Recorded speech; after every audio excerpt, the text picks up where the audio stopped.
Okay. Good afternoon, everybody. Welcome to the Village of Point Edward Council meeting for Tuesday, March the 25th. I'll be sitting in his chair today. Mayor Hand is on vacation, but is joining us by Zoom, so she will be participating. But it's easier to chair from here than it is via Zoom. So Mayor Hand will be participating, and Mayor Hand, if I don't see your hand, just feel free to speak up if you need to speak. So, okay. Yeah, the other thing is,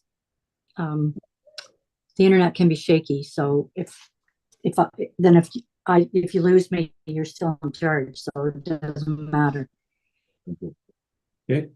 I'll start with our land acknowledgement. We acknowledge that this land on which we are gathered today is part of the ancestral land of the Chippewa, Ottawa, and Potawatomi peoples, referred to collectively as the Anishinaabe. It is through the connection of the Anishinaabe with the spirit of the land, water, and air that we recognize their unique cultures, traditions, and values. Together as treaty people, we have a shared responsibility to act with respect for the environment that sustains all life, protecting the future for those generations to come. At this point, we'll see if there's any disclosures of pecuniary interest. I have one. Okay. For new business item number one, reconsideration of the parking on Michigan Ave. That is my block. Okay, I live on. thank you. Any others? I have none. Mayor Hand, none? None. Okay, thank you. And if something comes up that you feel you're curious, you can declare it at that time as well. As item number 4 on our agenda is with the planning, and we're going to get a update on the progress of the comprehensive zoning bylaw review. And Jesse Ospitz and Joe Nethery are both joining us, and will be presenting to us. So we're going to join us. We're going to do it right from here. Like from this microphone, is there? Yeah, chair there. So, and you're both going to take turns presenting, are you? We'll both go up together. Or Okay, yeah, we're swapping. Yes, we'll be taking turns. Okay, yeah, yeah. So if you want to stand or sit, it's whatever you're comfortable with. Okay. Yeah, we're a little casual, so if you want to sit, it's all good. I'll start with sitting. Okay, yeah, It's hard to use the microphone otherwise. yeah, yeah. So welcome, and you are Jesse Oscar. okay. Yes. Good evening, members of council. My name is Jesse Ospitz, and I'm a principal planner with MPG Planning Solutions. I also have Joe Nethery. He is the principal of Nethery Planning, and we are the consultant team leading the zoning bylaw updates for the township for 3 municipalities. So the township of Warwick, the town of Clinton, Wyoming, and also the village of Point Edward. We are here tonight to provide council with an update on the zoning bylaw project and the work that has been completed to date. We will take a couple of minutes at the beginning to speak to the purpose of the project, the timeline, and where we are at in the process. We will spend the majority of the presentation covering the findings of the discussion papers. Joe Nethery and myself will also provide an overview of the discussion papers, outlines what that means in updating the zoning bylaw, and the next steps for the project. Before we delve into the details, I want to provide an overview of the zoning bylaw review and why it's needed. So there has been several recent legislative and policy changes in recent years, and these have different impacts with respect to zoning bylaws. At the provincial level, the province has introduced legislation, Bill 23, which permits 3 dwelling units as of right on all service lands and settlement areas. These legislation also provide various zone requirements and standards as well. Zoning bylaws are also required to comply with the updates to the county and local official plan. And the local official plan provides broad direction on permitted uses throughout the municipality and direction regarding zone standards such as height, density, and other matters. It's also important to review the zoning bylaw to ensure it's updated to be in line with good practice with respect to planning and development, and it works for what is being built. For example, zoning bylaws may need to introduce a new type of development that is being built in the municipality or may need to update standards to be more or in line with what's appropriate.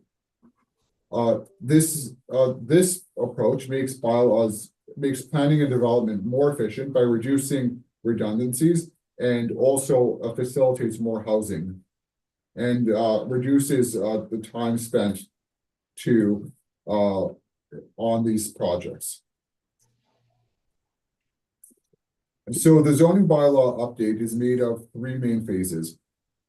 So the first phase is the preparation of the discussion papers. So we're currently, we have completed these discussion papers, and following this phase will be the preparation of the draft zoning bylaw, which will include public engagement and feedback on the zoning bylaw. The last phase of the project relates to the approvals process. So in that regard, we would have an open house public meeting and bring the final bylaw to village council for adoption. This update meeting is essentially marks the conclusion of the first phase of the project. I'm going to hand it over to Joe Nethery at this time, and he will go over the discussion papers.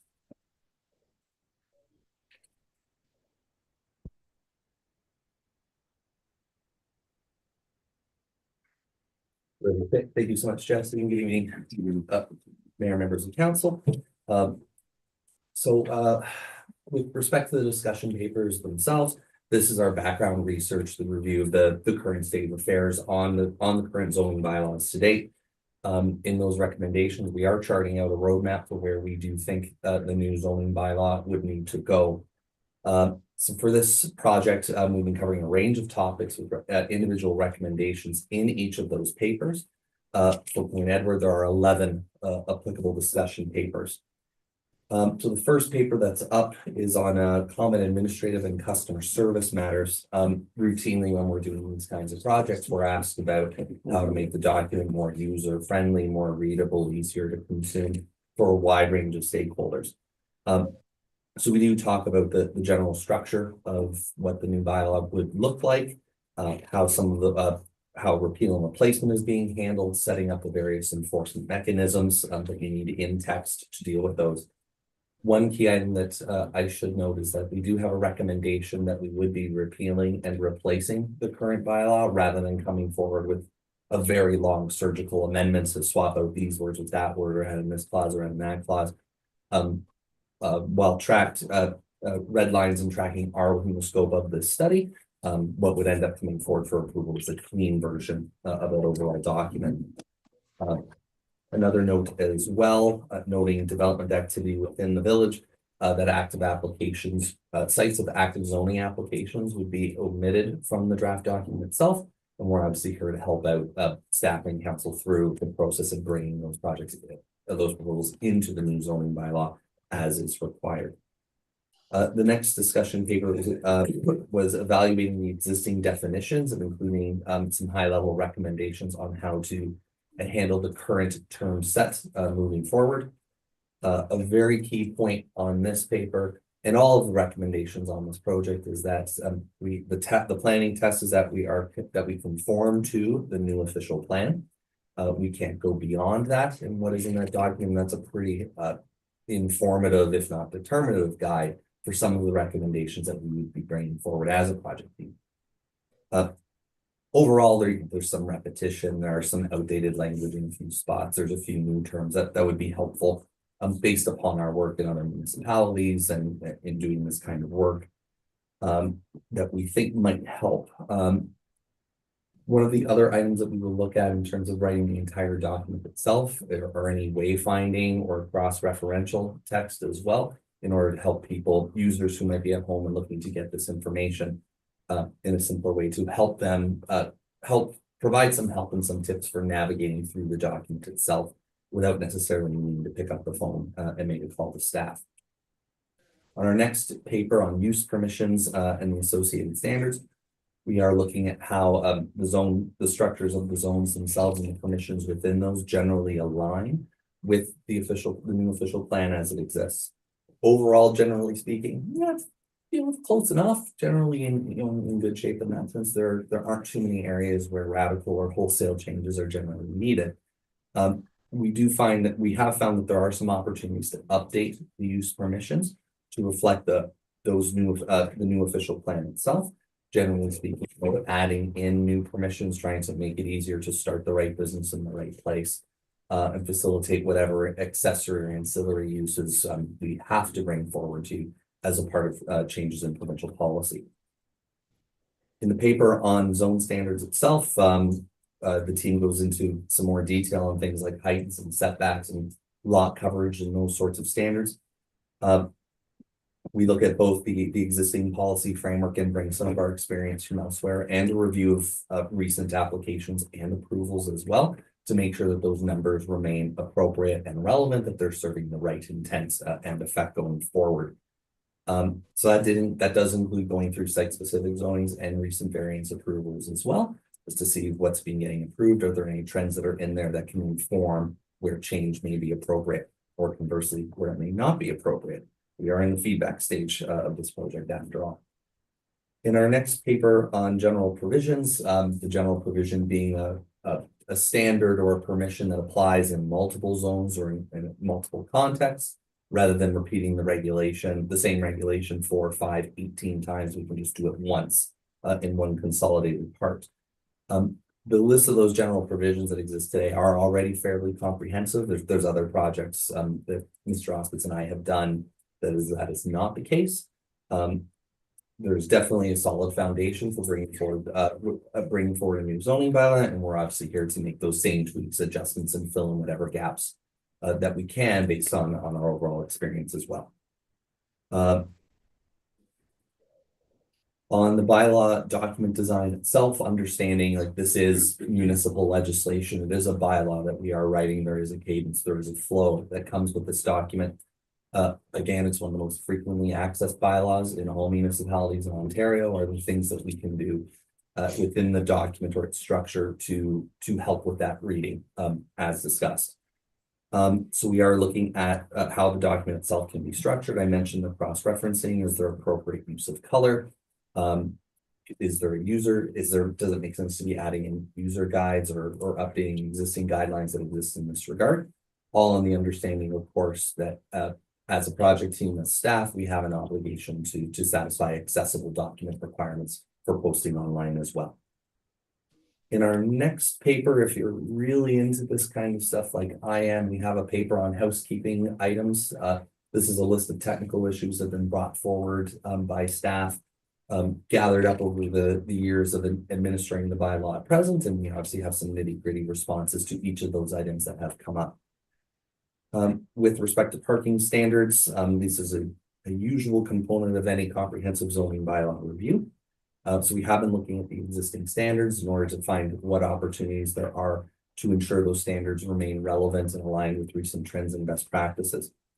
I should note and be clear that the general trend on all of these projects, anywhere that I have worked, are that minimum parking requirements generally come down, that fewer spaces end up being required when new bylaws come forward.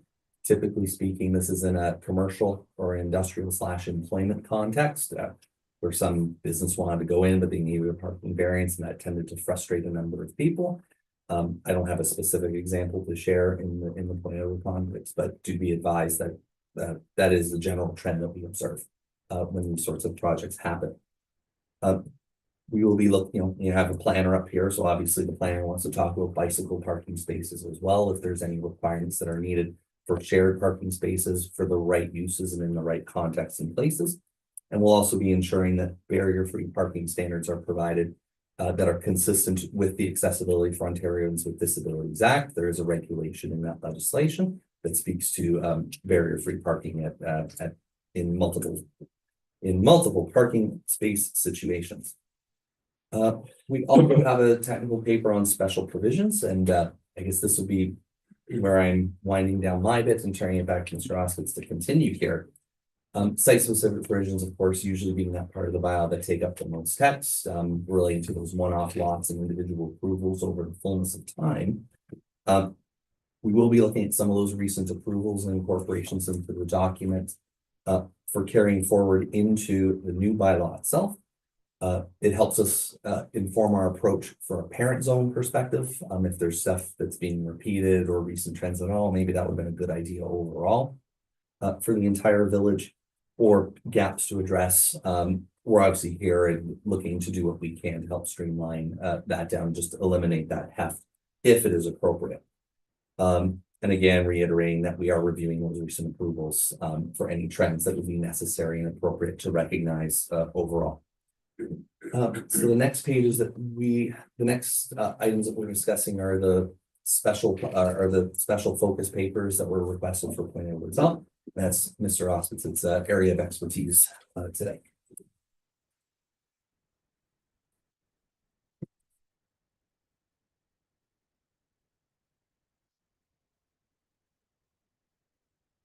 So.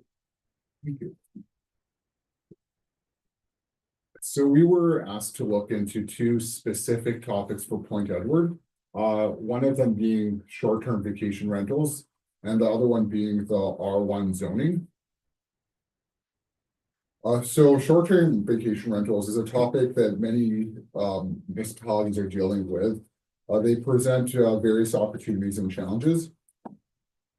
So this discussion paper provides an overview of the approach regulating short-term rentals in Point Edward. We recognize the tourism opportunities. There are public safety concerns.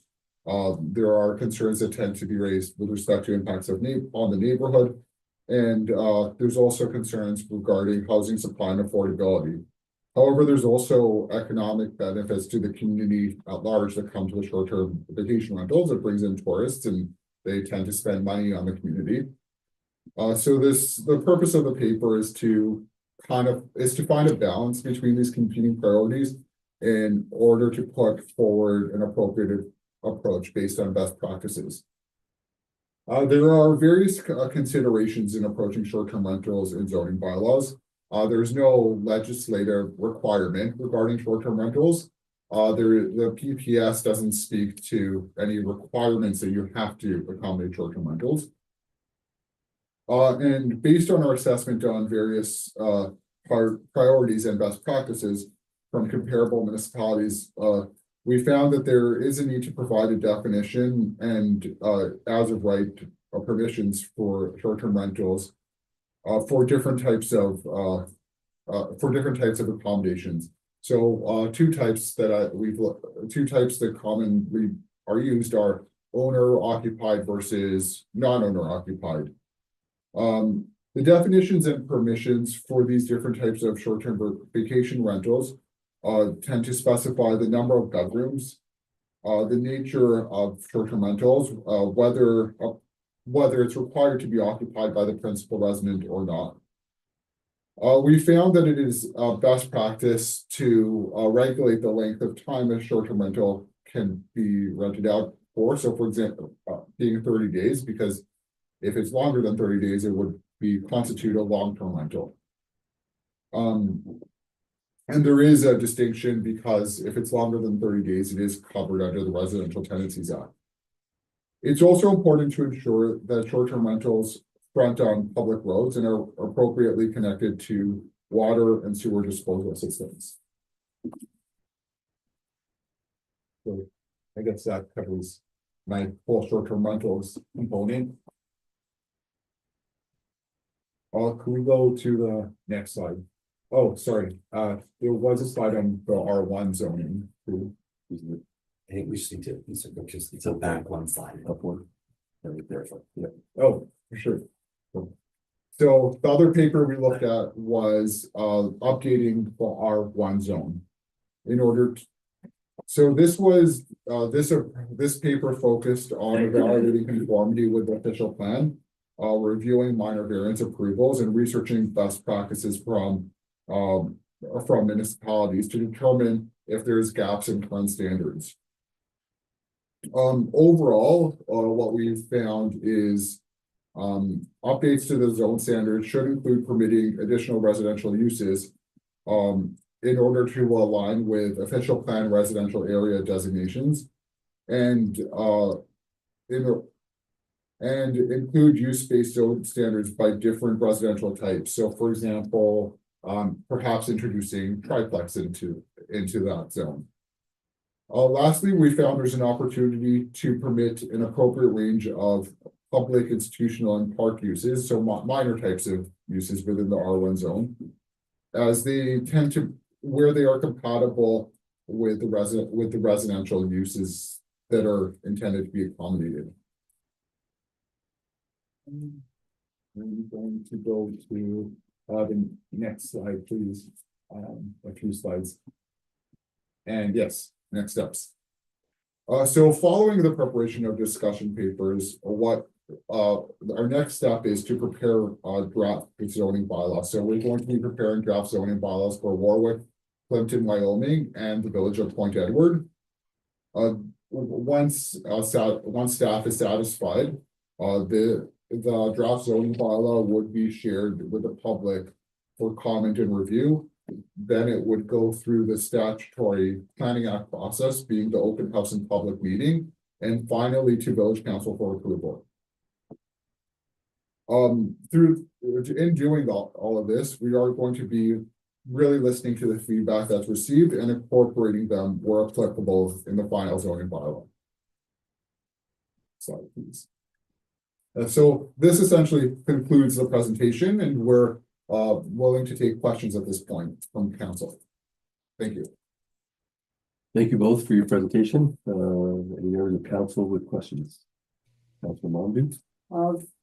There any, I know you mentioned triplex. Yes. Fourplexes seem to be a topic in the province today. Is there any thoughts on, would that be an R1? Would that be? So this is my understanding of what's been occurring across several municipalities. So there are several municipalities that are considering 4 units as of right. My understanding is that there's some impetus for this because there is federal funding for this. It is definitely something that can be considered in the village.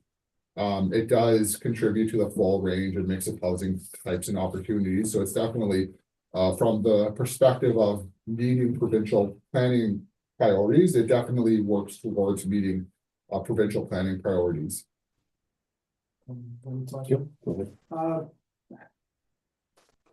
Any look at, I know there's an amendment possible to Bill 23 coming, and that's gonna change some lot coverage sizes. Are we thinking of, I know we've, in the last number of years, we did change our lot coverage percentages. So I'm just wondering, is there any thoughts about changing those? I'm assuming up, Yeah. down. So let me just pull it up. There are some regulations that have been passed. It's OREG 29919. It's with additional residential units. So OREG, I don't know if there's something else newer that's coming. I haven't heard of that, but right now the province requires municipalities to permit a 40% lot coverage where there's an ARU. You're also allowed to permit a greater lot coverage, but you can't allow for less coverage. Thank you. Thank you. Anyone else? Councilor Burgess? I have my hand up. Oh, sorry, man. I have a question regarding EV parking. We don't have any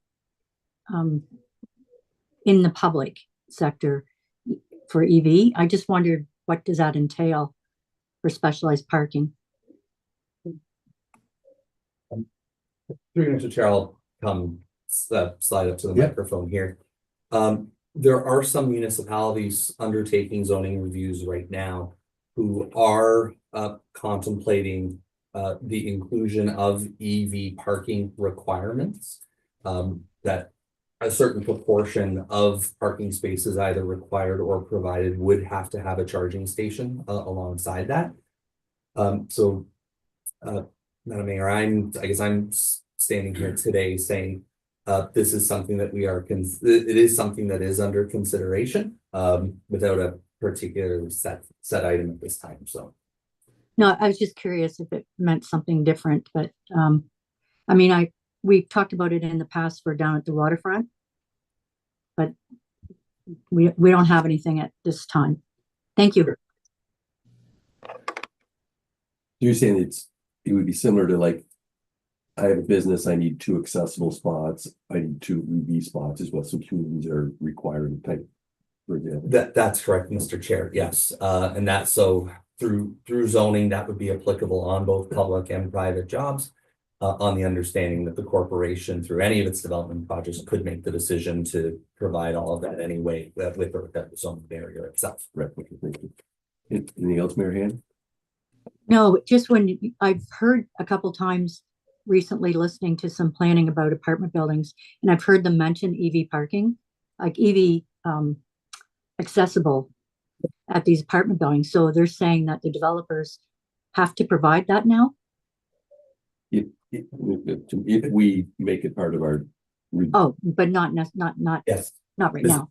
Mr. Chair, you've done a great job of that one for me. So if the standard goes into the zoning bylaw, then that is something that staff would have to consider in any proposals that come forward for, in this context, a new apartment building. That is an option for a standard that council could impose through zoning. Okay, thank you. I appreciate it. Councilor Burgess? So I have a question regarding vacant lots, and is there anything that we can add through our zoning to incentivize, especially in our commercial area? Every year I've run for council, downtown Point Edward has come up, and it's been largely unchanged over the last 10 years I've been on council. We have vacancies there. Is there anything that we can do to put, not pressure, but some incentives to utilize those vacant lots? So through the chair, so zoning, it's not, through zoning, there might be opportunities to be a little bit more flexible in zoning requirements. However, the best, or the tool that's commonly used for these would be community improvement plans. And through those, you could provide incentives to such as various monetary incentives to encourage people to develop these vacant lots. We actually worked on one in Lambton County, Lambton Shores specifically, to address this matter, revitalizing the commercial core. In which part of Lambton Shores? It applied to all of the commercial areas. What's? No questions at this time. A follow-up? Yeah, go ahead. On your next steps here, I'm just wondering, preparation of the draft zoning bylaw, do we have a timeline on that and the next one and the next one, like? I know you guys are working for a while on this, so. Yeah, so we're coordinating that right now with we're coordinating that right now with municipal staff in terms of when the draft bylaw will be presented. We're anticipating that things will likely close up around the end of the year, but that is still not definitive yet. So the end of the year, we'll have a bylaw, We're or no, we'll just be for the next stage. we're anticipating the next stage is the bylaw. Okay. Yeah. So I have a question, more related to process. So in the next steps, it talks about preparation of the draft zoning bylaw and then an open house and public meeting. How do our residents communicate concerns, wishes, what they would like to see prior to the open house public meeting? Like to share with you what they think the concerns are. Through the chair, I would like to pass that off to staff if that's all right. I know. Okay. Yeah. Yep. So I would say they could contact them, Okay. send an email or a letter to the office, and we would pass those ideas on to the. So should planners. we then, I assume then we should send out a constant contact Yeah. outlining that we're beginning the process and that we're looking for feedback from residents, and then you would gather it and share it with the consultants. Is that a fair next step for that? I think so. Yep. Well, Another aspect to that, sorry, I'm Will Winning, County. another aspect to that, we find that oftentimes, it's helpful to have something for people to look at, right? When you say, these are the changes we're proposing, what do you think? That gives some people something to comment on, Right, and they can add to that, as opposed to having an open-ended, a lot of times then you get questions about, dog licensing and things like that. Right. Right, so, definitely, if people want to comment, we'll take all those comments at any point. But often the point of having a document before people is to help them have something concrete to look at. to help steer It's helpful. the dialogue and the conversation to stay on topic, right? Is it what you- Yeah, and then you take those comments from the draft document and bring forward the final draft. So, just so I'm clear, at the open house and public meeting, we'll be presenting a document, but the residents that come to the meeting and provide comments, that could totally change or shift the document that we finally That's the see. point of the- Okay, so I just want to make sure that it's not a partially done deal by that stage. It's still very fluid and residents will have full input. Okay, thank you. Any other comments from anybody in council? No? Okay, Thank you very much for Yep. having us. thank you both for your presentation and we look forward to next steps.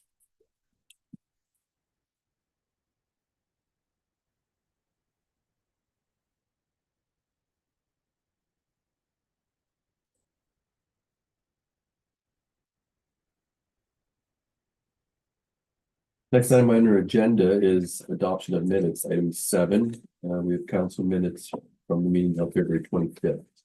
I'll move. Moved by Councilor Monti that they be adopted and circulated, second by Councilor Burgess. All in favor? Thank you.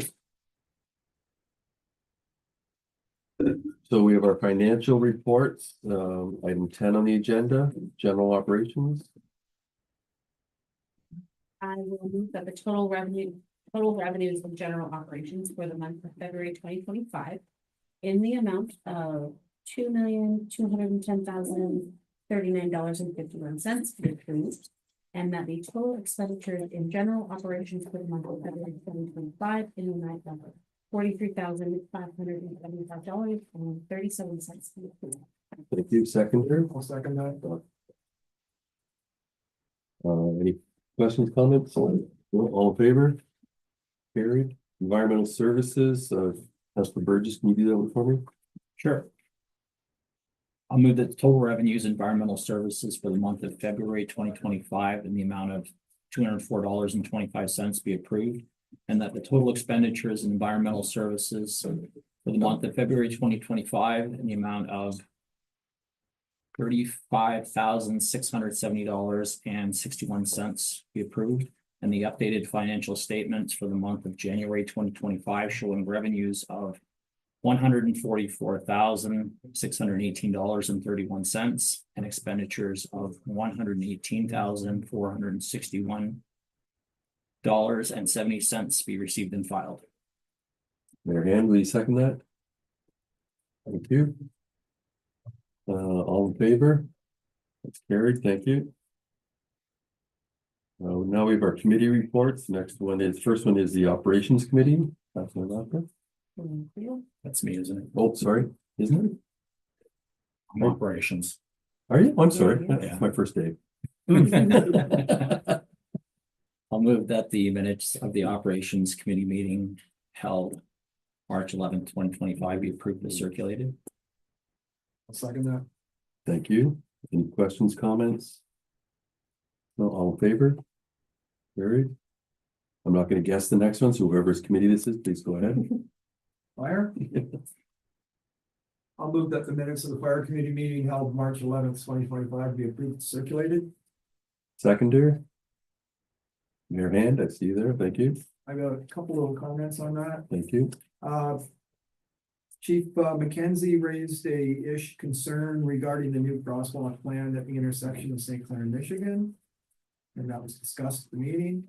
And also, the fire department will be attending the age-friendly event at the Point Edward Arena on May 7th, from 9 till 6. They'll have a booth there and they'll provide first aid services as well if necessary. Thank you. Thank you. Any questions? Okay, awesome. Okay, all in favor? Carry. Environmental services. Can you do that one for me, Councilor Burgess? Sure. I'll move that the minutes of the Environmental Services Committee meeting held March 11th, 2025 be approved as circulated. Seconder, Councilor Doctor. Any questions or comments? Okay, all in favor? Carried. Finance Committee. I will move that the minutes of the finance committee meeting held March 11th, 2025 be approved as circulated. I'll second that. Thank you, Councilor Wonder. Any questions or comments? There's also going to be each one. Thank you. All in favor? You're doing stuff on your toes. Next item is item 12 under miscellaneous reports, which is the building permits up to March 3rd, 2025. A motion? Move to receive and file. Thank you, Councilor Burgess, seconded by Councilor Mayor Hand. Thank you. Any questions or comments? No? Okay, all in favor? That's carried. Communications, number 14.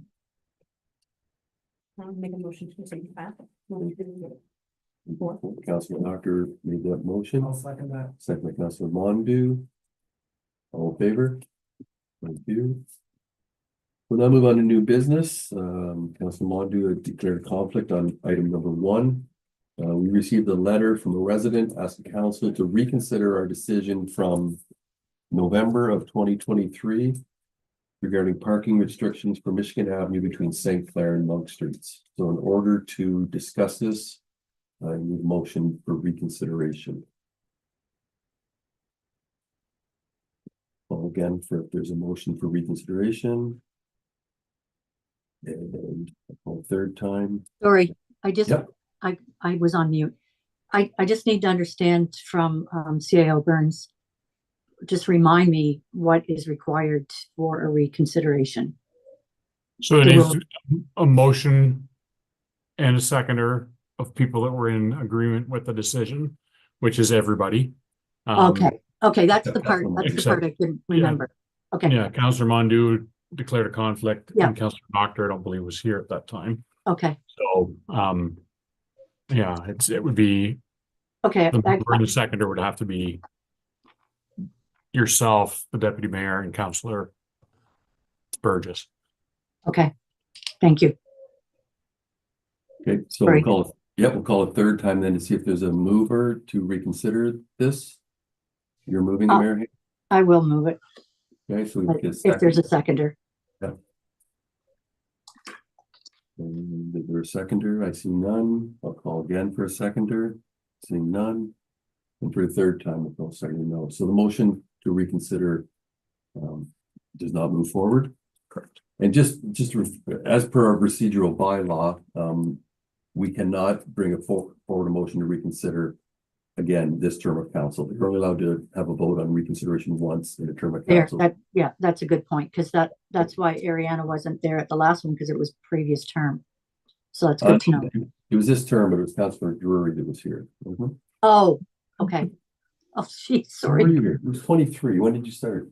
You Yeah, might I have would been have here. been here. Yeah, November 23. Okay, sorry, Sorry, but Yeah, so you can't come before this council until the next term because it's been voted on once and a request to reconsider was denied, so. Okay, Councilor Mondi, you can come back in if you're in hearing distance. The next item is a curb cut request for 111 Victoria Avenue. Staff are recommending that this curb cut request be denied, so I'm looking for a mover and a seconder. I'll move. So Councilor Mondi's moving that it be denied, is that correct?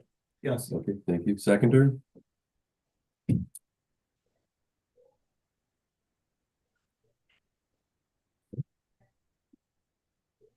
Or to. so if there is no seconder, then that motion fails Yeah, and you would call for if there are any other motions. all right, so that motion failed, so we will, the denial, is there, somebody wants to bring forward a different motion? Can I ask a question? Generally, there has to be a mover and a seconder before, but. Yeah. If it's a procedure or on the curb cut, Well, the motion has to be on the floor before it can be questioned, yeah, Okay, then I'll move to approve it. okay. and I'll second it. Marianne seconded it, now we can discuss. It's from what I read. From the planning aspect of it, there was no problems with it. Correct. Okay, Yeah. so that's why. Yeah. I was moving to approve it. So the concerns then come from the public works and environmental side of things. So the planner, building, sometimes we go look at something like this, and then our environmental and our operations people will go out and look at it. The concern they have is the amount of space that's available to park a vehicle in that front yard, but there's just not space between the house and the sidewalk. If there was a small car put there, that would be fine, but anything other than, a very small car would be hanging over the sidewalk. And also the fact that this curb cut would take a parking space off the street. And you basically have a 3 parking space wide or 3 laneway wide curb cut altogether. So that was their concern. I looked at it. And even the parking space on the street would be a small car. Yep. So to me, it was 6 of one, half a dozen of the other. And I think of people in a couple of different situations. One is a family with multiple drivers that might have a second vehicle where you park it. And then the other one is if anybody getting home care, if someone had a support worker or someone coming in for the evening, where would they park their vehicle? If the homeowner had the one spot. And I saw it more as a temporary thing. Just understanding that it won't be temporary, right? It would be like a. Yep. Yeah. But I don't see it as an everyday parking spot. I think it's just the option of having it. And then the entire front yard would be cement, is that what it would be? So the entire front yard, But yeah, the entire approach would be cement.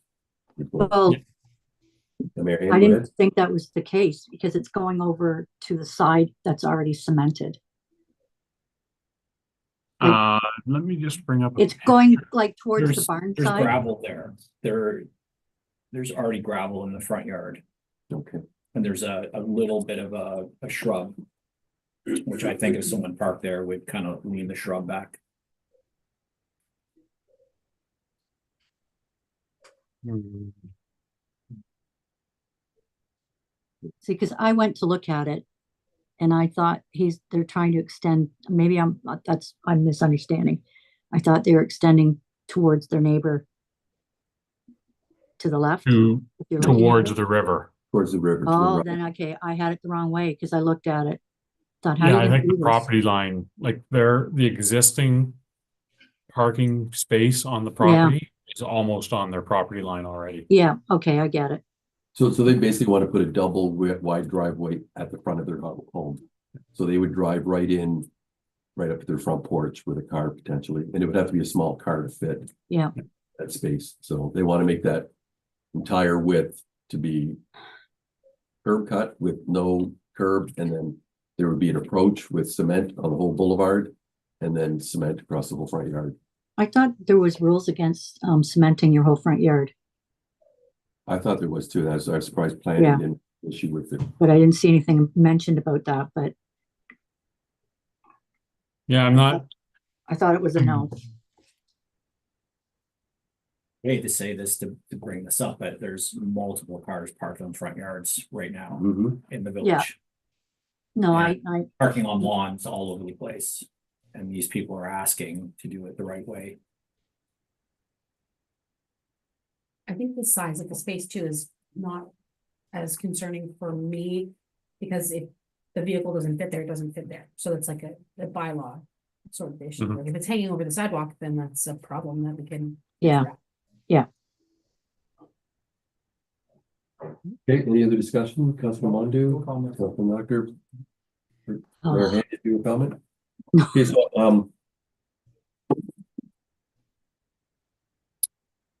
I would like to request a recorded vote.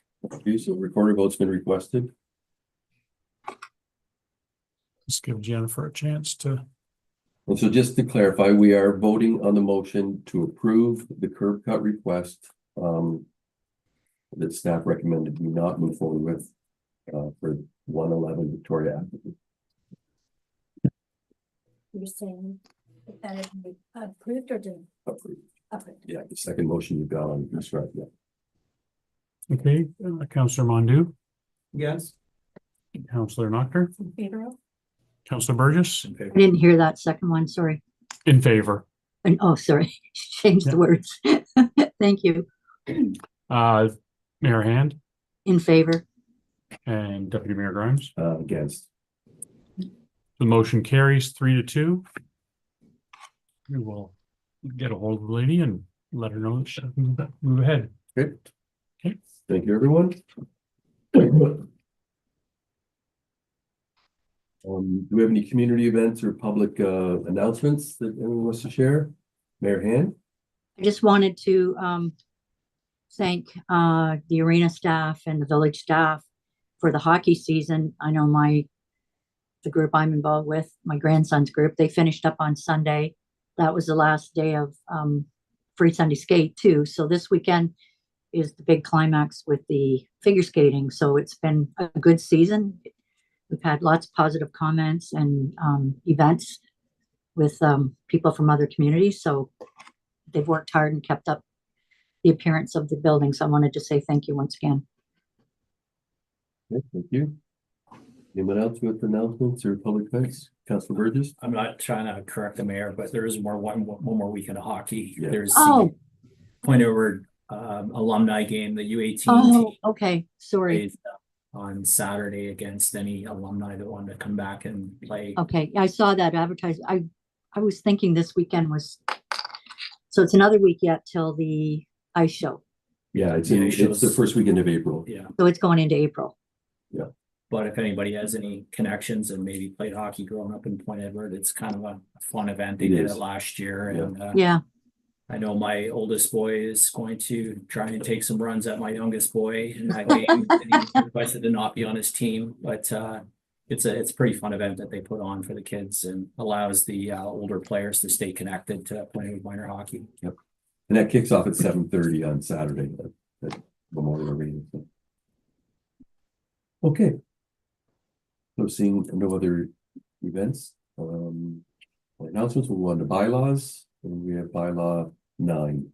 I'll approve that or make the motion that bylaw 9 being a bylaw to authorize internet voting for the 2026 municipal elections and beyond. Be read a first, second, and third time and finally passed this 25th day of March 2025. Seconder, Councilor Burgess, so I get you next one. I'd just like to point out that it's 2026 and subsequent elections. Good. So that doesn't mean the council can't review the bylaw, but Well, let's get it beyond in here. So yeah. Okay, so all in favor? Motion's carried. There's no confirming bylaw? Or- there is, yep. It's out. Oh, yes, right. Yes, we're not going, right? We're not. Okay, so somebody wants to do the confirming bylaw? Councilor Doctor? You can put your hand up. I did, I was just loading it, prepared. I'll move that bylaw 10 of 2025 being a bylaw to confirm the resolution of Point Edward Council, which were adopted up to and including March 25th, 2025. We read a first, second, and third time and finally passed on this day, March 25th, 2025. Seconded by Mayor Hand. Thank you. Any, no, so Councilor Pelletier, all in favor? Carried. And a motion to adjourn. before we adjourn, I just thought of something else, sorry, just wanted to bring up. Now that we know that we're having a federal election, will that be at the community hall or do we know anything about that? Isn't it April the 28th?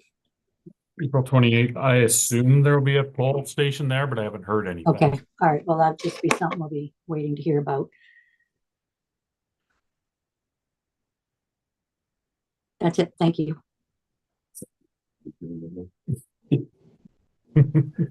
Okay, so we have a motion to adjourn. I'll move. Councilor Mondo, second Councilor Burgess, and all in favor? We are adjourned. Thank you, everybody.